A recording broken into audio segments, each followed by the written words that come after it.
है मसीह का प्यारा वचन, ये है वचन प्यारा। परमेश्वर के धन्य नाम की महिमा हो। प्रभात मनन के सत्र 2474 में आप सभी का बड़े प्रेम के साथ स्वागत करता हूं। आइए आज के मनन के लिए हम पढ़ते हैं पत्रस की दूसरी पत्री, पहला अध्याय, पद 20 और 21। पर पहले ये जान लो कि पवित्र शास्त्र की कोई भी भविष्यवाणी किसी के अपने ही विचारधारा के आधार पर पूर्ण नहीं होती, क्योंकि कोई भी भविष्यवाणी मनुष्य की इच्छा से कभी नहीं हुई और भक्त जन पवित्र आत्मा के द्वारा उभारे जाकर परमेश्वर की ओर से बोलते। परमेश्वर का वचन बाइबल के लिए बाइबल में दिए गए कई नामों से एक है पवित्र शास्त्र, द स्क्रिप्चर्स। हमारे प्रभु यीशु मसीह भी वचन को पवित्र शास्त्र करके परिचय कराते हुए आप यूहन्ना 5:39 में देख सकते हैं। यीशु मसीह से सुना हुआ वही नाम वचन का परिचय के लिए पतरस यहाँ उपयोग किया है। जैसे कि हम पूर्व में देखे थे, अनेकों मनगढ़ित कहानियों को परमेश्वर का वचन समझकर लोग उन दिनों में मानते थे। निम्न पुस्तकों के समान बाइबल को भी लोग गलत तरीके से कथा कहानियों की पुस्तक समझने की संभावना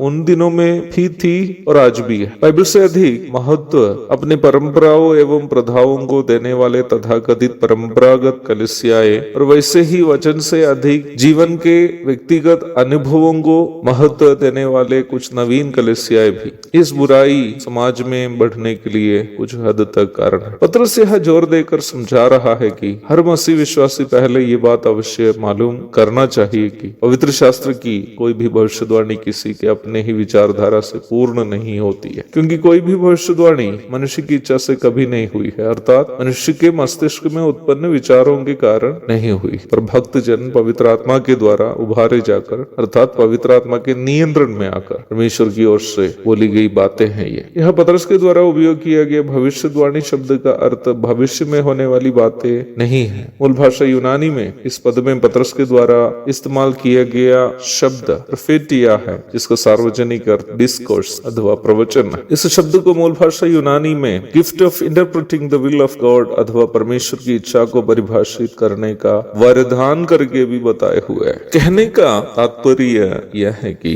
बाइबल में दिया गया भविष्यवाणी शब्द का अर्थ केवल भविष्य की बातें बोलना नहीं है। उत्पत्ति से लेकर प्रकाशित वाक्य तक बाइबल के पूरे वचन को ही यह पवित्र शास्त्र की भविष्यवाणी करके समझाए हुए है। प्रकाशित वाक्य 22 की 18 और 19 भी आप पढ़िए। और आगे पतरस बता रहा है कि इस पवित्र शास्त्र की पुस्तक की कोई भी भविष्यवाणी अर्थात एक भी पद मनुष्य की इच्छा से कभी नहीं हुई है, अथवा एक भी पद मनगढ़ित बातें नहीं है। हर एक शब्द, ये हर एक पद परमेश्वर से सुनकर या परमेश्वर से मिली हुई बातों को भक्तजन लिखकर हमें दिए है, ताकि हम मनुष्य हमारे प्रति परमेश्वर की इच्छा या हमारे प्रति परमेश्वर की योजना को जाने। इसलिए ही वचन की हर एक बात को हमें पूर्ण गंभीरता के साथ उसके अर्थ समझकर समझना और उसे अपने जीवन में उचित रूप में लागू करना हमारा दायित्व है, ताकि हम अपने आप को परमेश्वर की इच्छा अनुसार परमेश्वर की योजना के लिए उपलब्ध करा सके और वैसे ही हमें कोई अन्य व्यक्ति झूठी बातें कहकर ठगा भी ना सके। एक और शुभ दिन की धन्य कामनाओं के साथ आज का मनन मैं यहाँ समाप्त करता हूँ। प्रभु आप सबको आशीष दे।